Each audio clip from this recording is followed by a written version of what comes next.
Roho Mtakatifu, nakushukuru kwa jioni ya leo. Asante kwa neema yako na uaminifu wako. Nakushukuru kwa ajili ya kila nafsi uliyowezesha kuhudhuria mahali hapa. Baba, nabariki neema yako na ukuu wako mahali hapa. Amen. Sema amen kubwa. Fungua pamoja na mimi Mathayo sura ya 4 mstari ule wa 17. So ninataka kuzungumzia juu ya ufalme wa Mungu. The kingdom of God. Ufalme wa Mungu. Anasema tokea wakati huo Yesu alianza kuhubiri na kusema tubuni kwa maana ufalme wa mbinguni umekaribia. Biblia inavyozungumzia ufalme wa mbinguni inazungumzia ufalme wa Mungu. Yaani ufalme wa mbinguni na ufalme wa Mungu ni neno moja. Ni maana moja. Yesu akiwa duniani, huu ndio siku alizohubiri. Sio zile za kufundisha mambo mbalimbali. Nasema siku alizohubiri. Hii ndio ilikuwa message ya kwanza na ya pekee. Yesu hajawahi kuhubiri kitu tofauti na ufalme wa babake. Alizungumzia juu ya ufalme. Na nimekuwa nikitafakari kwa nini Yesu alizungumza juu ya ufalme tu. Nikagundua ni kwa sababu alikuja kupanda ufalme na alikuwa anatengeneza watu wa ufalme. Kwa hatuna message nyingine, message yetu ni ufalme wa Mungu. Kwa sababu Yesu alizungumza juu ya ufalme wa Mungu. Lakini huu ufalme una jinsi ambayo lazima tuuingie huo ufalme. Yes, amekuja kututengeneza tuwe wana wa ufalme, lakini ni sisi tunaamua kuingia. Na ametengeneza namna ya sisi kuingia ndani ya ufalme. Niko na mtu mahali hapa. Na amesema jinsi ya kuingia ufalme. Sasa akaja kwenye sura ya 13. Twende sura ya 13 tuanzie mstari wa kwanza pale. Nitasoma kwanza mstari wa kwanza kabisa. Siku ile Yesu akatoka nyumbani akaketi kando ya bahari. Sasa angalia, anahubiri juu ya ufalme na anatoa parables, mifano inayohusu ufalme, kwa sababu anakazia habari ya ufalme. Now let's go. Anasema wakamkusanyikia makutano mengi hata akapanda chomboni akaketi na ule mkutano wote ukasimama pwani. Na akasema twende haraka, akawaambia mambo mengi kwa mifano, akisema tazama mpanzi alitoka kwenda kupanda. Sawa sawa. Sasa huu mfano wa mpanzi nafikiri kila mmoja anaufahamu au wengi tunaufahamu. Ukisoma mstari wa kwanza mpaka wa 9 anazungumzia habari za mbegu zilizopandwa. Hebu twende mstari unaofuata, anasema nini? Hata alipokuwa akipanda, mbegu nyingine zilianguka karibu na njia, ndege wakaja wakazila. Sawa sawa? Kwa hiyo mpanzi akapanda mbegu, zingine zikaangukia karibu na njia, ndege wakaja wakafanya nini? Wakala. Nyingine zikaanguka penye miamba pasipokuwa na udongo mwingi, mara zikaota kwa udongo kukosa kina. Twende. Jua lilipozuka ziliungua, na kwa kuwa hazina mizizi zikanyauka. Sawa sawa? Akaendelea huyu mpanzi. Nyingine zikaanguka penye miiba, ile miiba ikamea ikazisonga. Miiba ikafanya nini? Ikazisonga. Nyingine zikaanguka penye udongo mzuri, zikazaa 100, 160, 130. Twende mstari wa 9, anasema mwenye masikio na afanye nini? Amezungumzia habari ya mpanzi na kupanda mbegu na matokeo yaliyotokea zile mbegu na maeneo yalizoota na matokeo ya mbegu zile. Sawa sawa? Lakini Yesu hakuishia hapo. Huu mfano ulikuwa unampeleka mahala. Twende mstari wa 10. Nazungumza haraka haraka. Twende mstari wa 10. Sikiliza maneno hayo. Wakaja wanafunzi wakamwambia, kwa nini wasema nao kwa mifano? Now listen to this. Wanafunzi wanamuuliza, kwa nini unasema na watu kwa mifano? Kwa nini usiende straight? Twende mstari wa 11, anasemaje? Akajibu akawaambia, ninyi mmejaliwa kuzijua siri za ufalme. Nao hapa ndo nataka tuelewane. Hapa ndo penye kini cha ninachotaka kusema jioni ya leo. Sasa hapa ndo kuna kini cha kinachotaka kuzungumzwa jioni ya leo. Akajibu akaambia, ninyi mmejaliwa kuzijua siri za ufalme. wa mbinguni, bali wao hawakujaliwa. Ninyi naosema na nyie bila mifano, sometimes mmejaliwa kujua siri za nini? Za mbinguni. Wao hawakujaliwa kuzijua siri za mbinguni. Mstari wa 12 anasema hivi, sikiliza. Kwa maana yeyote mwenye kitu atapewa. Aya. Now listen here. Yeyote mwenye nini? Mwenye kitu atapewa, naye atazidishiwa tele. Lakini yeyote asiye na kitu, hata kile alicho nacho atanyang'anywa. Sasa nenda huko mtaani na nyie mnachotwa na haya. Mtu akiwa na cheo akipandisha sema wenye navyo ndio wanaongezewa. Maandiko haya yasemi hivyo. Sio maana haya maandiko kabisa. Yaani hivyo ni vitu vile viko mbali mbingu na nchi. Haimaanishi au mwenye biashara akifanikiwa mwenye anachoongezewa jamaa anazidi kutajirika. That's your meaning. Biblia haitafasiri hivyo kienyeji. Now listen to this. Anasema kwa maana yeyote mwenye kitu atapewa, naye atazidishiwa tele. Lakini yeyote asiye na kitu, hata kile alicho nacho atanyang'anywa. Hebu fikiria, hana kitu na tena ananyang'anywa. Sawa sawa? Mstari wa 13 kwani unasema nini? Mstari wa 13 unasema nini?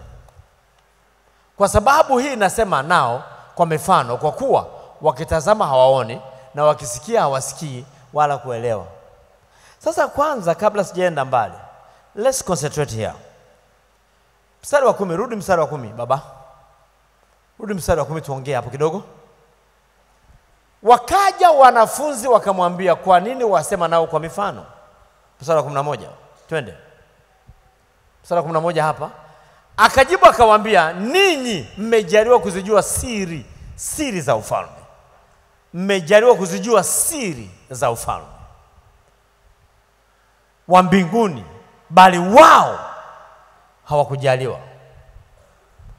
Ninyi mmejaliwa kuzijua siri za ufalme, wao hawakujaliwa kuzijua siri za ufalme wa mbinguni. Kwa maana nyingine, ufalme wa mbinguni una siri ambazo sisi tuliompokea Yesu kwa Bwana na Mwokozi wa maisha yetu tunapewa, ambazo mtu wa dunia hawezi kuzijua, hawezi kujua. Kwa mfano, siku moja nilikuwa na rafiki yangu mmoja anaitwa Edward, kiangu anamfahamu. Akanifuata, nilikuwa nafanya biashara kule ya Kariakoo, na siku moja jioni akanifuata, lakini ilikuwa siku ya Bible study. Nikitoka kazini ofisini napita kanisani kwa ajili ya mafundisho. Kwa hiyo tukaenda kanisa, nikamwambia bwana, sikiliza, kama unataka nikupeleke unakotaka au twende huko unakotaka, basi lazima twende kanisani. Unaweza kama utaki unaweza kubaki kwenye gari, alafu tutaondoka. Sema tuingie wote. Kwa hiyo tukafika kanisani, tukaingia wote kanisani. Kwa hiyo mtumishi akafundisha, alafu akasema tusimame, tukaanza kuomba. Hata katika kuomba kulikuwa na watu wengine wananena kwa lugha, wengine wanaomba kawaida hivyo. Sasa yule jamaa wakati tunaomba alikuwa na nidhamu ya hali ya juu sana, alikuwa amejaa hofu sana. Hajawahi kuingia kanisa la watu waliookoka hata siku moja. Ilikuwa ni siku ya kwanza. Anajua nimeokoka naendaga, hajawahi hata siku moja. Alikuwa mpiga ulabu sana. Tukaingia. Sasa wakati tunaomba kumbe akawa anafanya hivi. Mimi sikuwa nimeconcentrate, kwa hiyo anachungulia watu, anasikiza, anachungulia. Tukatoka akiwa na hofu sana. Sasa tukiwa kwenye gari nikaona hana furaha. Kumbe kuna kitu anatafakari, kuna kitu anataka kuniuliza, anaogopa. Akasema, lakini bwana, ngoja nikuulize bwana. Sasa pale mchungaji alivyosema, angalia watu wa dunia wasiojua siri za mbinguni na wewe unaijua siri za mbinguni. We are quite different. Akaniuliza, mchungaji alivyosema tuombe, mbona nimesikia wengine wanasema haraka ile nini ile, yani kunena kwa lugha kule. Si alitumia maneno gani? Akasema kule ndio kunena kwa, walikuwa wananena kwa lugha. Akasema kule tena, akasema kule ndio kunena. Akasema makorobo. Sasa akaamka akanitania makorobo. Alicheka, nikapaki gari, nikasema teremka kwenye gari yangu. Akasema basi naacha. alicheka. Yaani ni kituko kwake, ni kituko. Ndio maana mtu akija hapa asiyejua chochote mkaanza kunena kwa lugha, yani ataangalia, ataona mnafanya kama waganga wa kienyeji. Hajui chochote. Nasema na mtu mahali hapo. Kuna vitu ambavyo tumepewa ambavyo sio rahisi mtu wa kawaida vielewe, lakini wewe kwako ni maisha ya kawaida. Yanakuelewa haya? So anasema, akajibu akawaambia, ninyi mmejaliwa kuzijua siri za ufalme wa mbinguni, bali wao hawajajaliwa. Twende mstari unaofuata ambao utarifaa kwenye mstari huo hapa. Anasema, kwa maana yeyote mwenye kitu gani? Anaposema yeyote mwenye kitu, yeyote mwenye kuzijua siri. That is the meaning. Kwa maana yeyote mwenye kudesire zile siri, sio tu kuzijua, mwenye kuzitamani, mwenye kiu na hizo siri, anazidishiwa hizo siri. Kwa the more unatamani kujua siri, unafunuliwa siri zaidi. The more unataka kuzijua siri, Mungu anafunua zaidi siri. Lakini tuenda, anasema hivi, anasema naye atazidishiwa tele. Lakini yeyote asiyekuwa na kitu, yeyote asiyezitaka hizo siri, hataonyeshwa siri. Ndio maana unaweza kuwa kanisani miaka 30, huna lolote na habari ya Mungu, hamna chochote, hujui chochote. Ndio maana unapotaka siri, hata mfumo wa maombi, the more unataka, una desire, Mungu anakufunulia zaidi. Hata maombi yako yanabarika. Tumeenda na huyu kijana kule kwao Kongo, huyu mchungaji huyu hapa. Kuna sehemu tulipita, ile kitu alinionyesha hiyo kitu, sikuamini. Watu wako porini, kuna mlima wa maombi, wengine wameweka makaratasi tu, mvua ikinyesha ni hapo hapo. Watu wanaomba, maombi. Hata wewe sikiliza, kwa nikwambie, unapoanza, hakuna mtu anajuaga kuomba. For your information, hakuna mtu anawezaga hata kuomba kwenyewe. Hata hivyo, hata kuomba vibaya kwenyewe, watu wengine hata kuomba vibaya hakuna mtu anawezaga. Lakini kila kitu, wazaraki wanasema practice makes perfect. Mazoezi, kila kitu kinahitaji mazoezi. Kama ufanye mazoezi ya kuomba, you will never be a prayerful person. Huwezi kuwa mtu wa maombi. Sasa anasema, kwa maana yeyote mwenye kitu atapewa, yeyote mwenye siri za mbinguni atapewa, yeyote mwenye kiu ya siri za mbinguni atapewa. Na anasema naye atazidishiwa tele hizo siri za mbinguni. Ndio maana ngoja nikwambie, huwezi kufanikiwa katika ulimwengu wa roho ambao unazaa ulimwengu wa mwili bila kuzijua siri. Lazima uzijue siri. Lazima uzijue, na hazijafichwa. Inategemea unazitaka kiasi gani.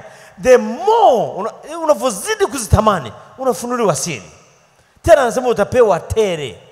Ukiona kuna mambo yamekwama, watu wengi wanabaki, ndio maana watu wengi wanabaki kulia, baba umeniacha, mlikuwa naye wapi? Amekuacha, mlikuwa naye wapi? Baba nimesahaulika. Akukumbuki kwa lipi? Unakumbuka mtu mliwahi kumfahamu, si ndio? Mlifahamiana lini? Hauko kwenye mpango wake. Hujawahi kukaa kwenye mpango wake. Hautembei kwenye siri zake.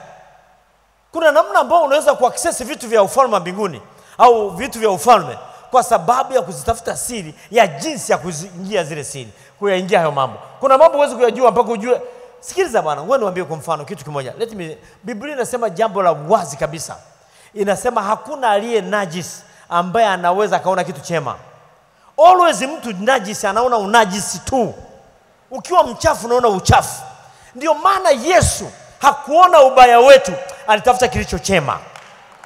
Ndio maana Biblia inasema alikufa, wakati anakufa anatufia tungali wenye dhambi. Nasema na mtu mahali hapa, alitufia tungali wenye dhambi. Kama tulikuwa wenye dhambi, maana yake tulikuwa wachafu. Anawezaje kumfia mtu mchafu yeye akiwa safi? Kwa sababu unajua ukipita kwenye majarara, sawa? Majarara si mnajua? Au hata madampo yale, sio? Utaona kuna watu wanazunguka kwenye takataka. Unawahi kuona hicho kitu? Tena pananuka. Hii kuna watu wanatafuta vitu katikati ya harufu mbaya. Hujawahi kujiuliza kwa nini? Katikati ya harufu mbaya kuna watu wanatafuta vitu. Ina maana kwenye yale majani matakataka zote ambazo nyinyi mmetupa, ana kitu chema pale anakiona. Ndicho kilitokea kwa Yesu kwetu. Katikati ya uchafu aliona kitu chema katikati yetu.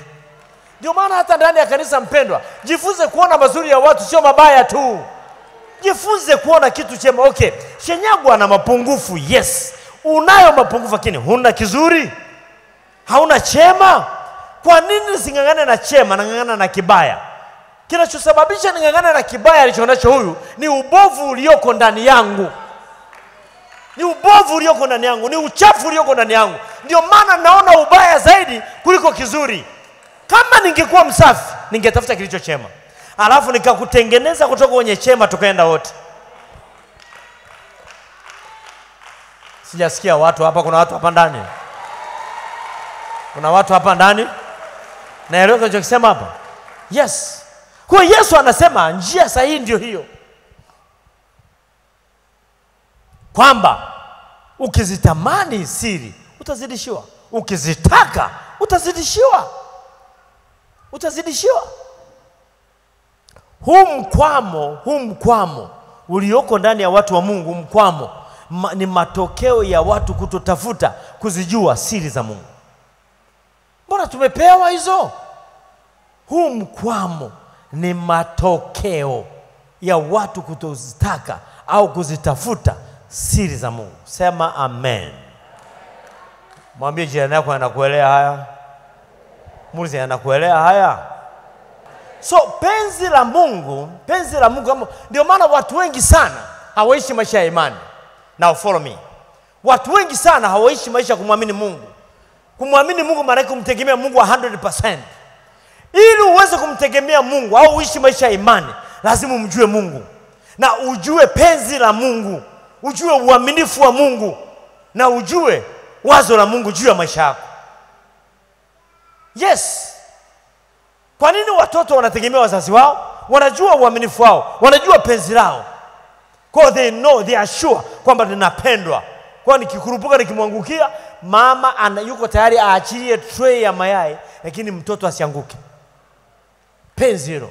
Na ndivyo Mungu alivyokuwa. Mungu ni mara elfu ya hapo. Mungu ni mara elfu.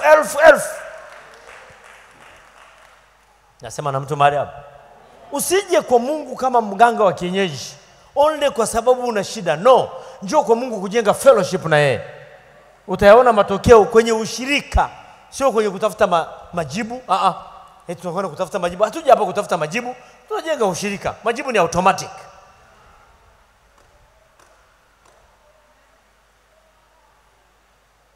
Yanakuelea haya? Nasema yanakuelea? Now, nisikilize hapa. Hebu tusome mstari wa 16 na 17. Weka pale. Anasema, lakini heri macho yenu kwa kuwa yanaona na masikio yenu kwa kuwa yanasikia. Alafu anasema, kwa maana amini nawaambia, manabii wengi na wenye haki walitamani kuyaona mnayoyaona ninyi wasiyaone, na kuyasikia mnayoyasikia ninyi wasiyasikie. Listen, Isaya alitamani haya mambo. Yoeli alitamani haya mambo. Alitamani nyakati hizi baada ya Yesu. Walitamani hizi nyakati kwa sababu walichungulia katika ulimwengu wa roho, wakaona hawa jamaa, mbona faida kubwa, tutakuwepo huko, tutaishi kweli mpaka kule. Ndio maana Isaya katika vitabu vya manabii wote niliowasoma, nilipenda sana Isaya. Kwa sababu Isaya anacheza sinema ambayo naye anaingia ndani. Ndio maana akiandika anasema tumepewa mtoto mwanamume. Naye yumo.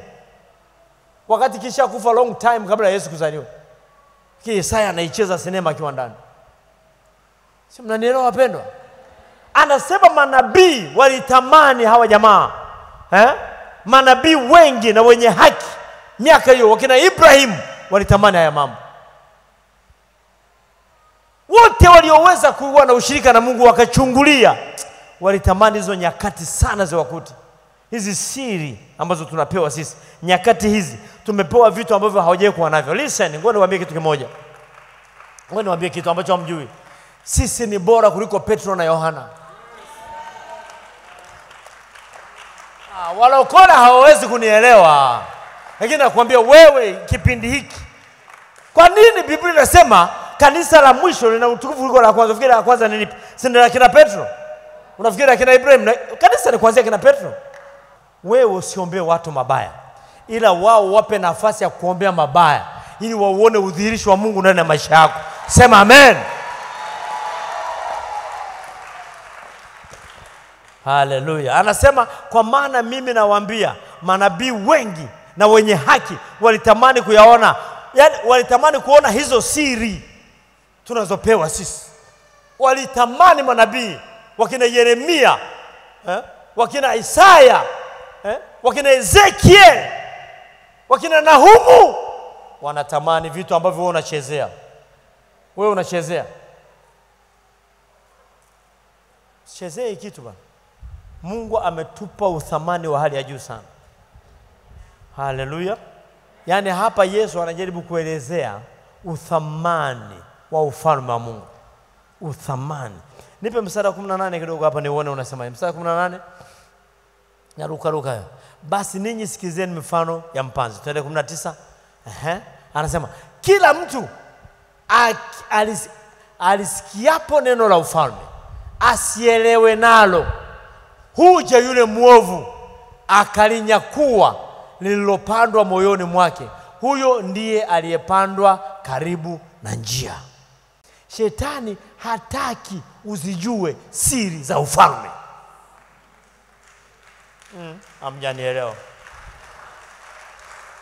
Wivu wake ni wewe kujua siri za ufalme. Kwa sababu the moment unazijua siri za ufalme, au akiona una njia unaelekea kuzitafuta siri za ufalme, hapo ndipo vitu vinapoanzia.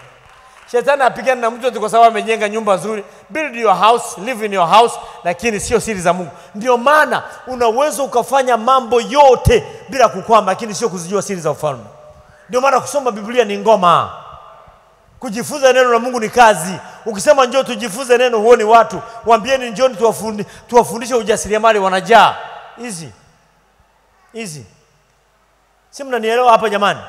Shetani anajua the moment unaanza kuzijua siri za ufalme, he is in trouble. Kinachomtisha ni maarifa. Sio kitu kinachomtisha shetani ni come on. Nasema na mtu mahali hapa. Kinachomtisha shetani ni maarifa. Akiona unatafuta maarifa, ndio maana sikilizeni, ukiamka every morning, jiweke wakfu wewe mwenyewe. Jiweke wakfu mwenyewe mbele za Bwana. Liitie jina la Bwana kwa ajili ya siku hiyo. Mshukuru Mungu sana. Ujikabidhi kwake sana. Ujikabidhi siku yako kwa Bwana. Mwambie hatua yangu moja ni ya kwako Yesu. Kila mpaka nitakapolala. Ukirudi usiku hata umechoka namna gani, hata ukijitubu kusema asante Yesu ukalala, haina shida. Kwa sababu shetani anataka usizijue siri za ufalme. Ndio maana sikiza, once you have your Bible like this one, hii nitapata mashahidi wengi. Unapotenga Biblia hivi, ndio unasoma Biblia, hata ukipiga ishara ya msalaba haitakusaidia. Ukasema ukaanza hapa, siku ile Yesu akatoka nyumbani hivi, yale mahali yameshana hivi, haya matoto yakoje, ngoja nije. Usomi tena. Usomi tena. Kwa sababu shetani hataki ujue siri za nini?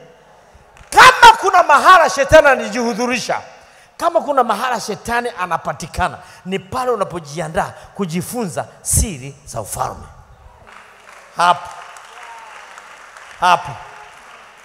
Hapo yuko sambamba na wewe. Kama Mungu anavyosema hivi, Yesu aliwaambia mkitoka kulisema neno, mkitoka kuhubiri injili na kuwa pamoja na wewe. Yani the moment unatoka kwenda kuwashuhudia watu, umejikoki unaenda kushuhudia watu kuokoka, Mungu anakuwa pale. Usikubali kuwa mnyonge, usikubali kuwa mjinga tena. Mwambie jirani yako usikubali kuwa mnyonge.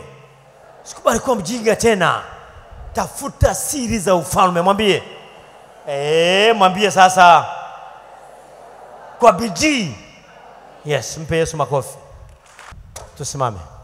Kusanya vitu vyako, simama. Tutaomba hata dakika chache. Haleluya. Nitakopa hata dakika zako 15. Yamekuelea lakini haya? Umebarikiwa? Umeelewa? Utafanya bidii? Utafanya jitihada? Usikubali kukalishwa chini. Shetani anaweza akakreate ubize fulani, akakreate matatizo fulani ili tu akutoe kwenye line. Barikiwa sana, barikiwa sana. Ili akutoe kwenye line ya kujifunza siri za ufalme. Tunazo siri, tumepewa siri. Haleluya, nakwambia tumepewa siri za ushindi. Sema amen. Sema amen. Asante kwa neema hii. Asante kwa neema ya siri. Kwa jina la Yesu, chochote ndani yangu kilichopandwa na mwovu hakina nafasi tena. Hakina nafasi tena. Ninaalika utawala wako, Roho Mtakatifu, panda vilivyo vyako ndani yangu. Panda yaliyo yako ndani yangu.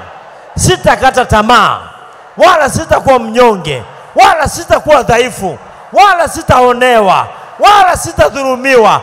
Kwa jina la Yesu, ninazo nguvu, ninayo mamlaka, ninao uweza.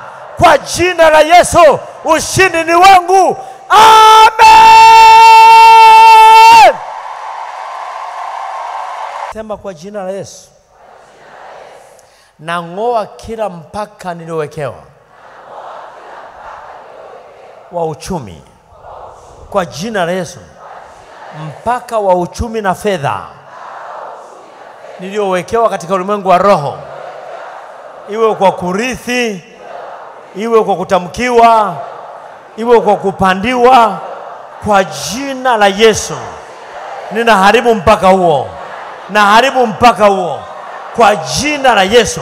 Nang'oa kila aina mpaka niliowekewa katika ulimwengu wa roho juu ya fedha na uchumi kwa jina la Yesu. Ng'oa mipaka samba. Ng'oa mipaka yote uliyowekewa. Huwezi kukaa ndani ya mpaka tena. Wewe huwekewi mipaka tena kwa jina la Yesu Kristo wa Nazareti. Yes.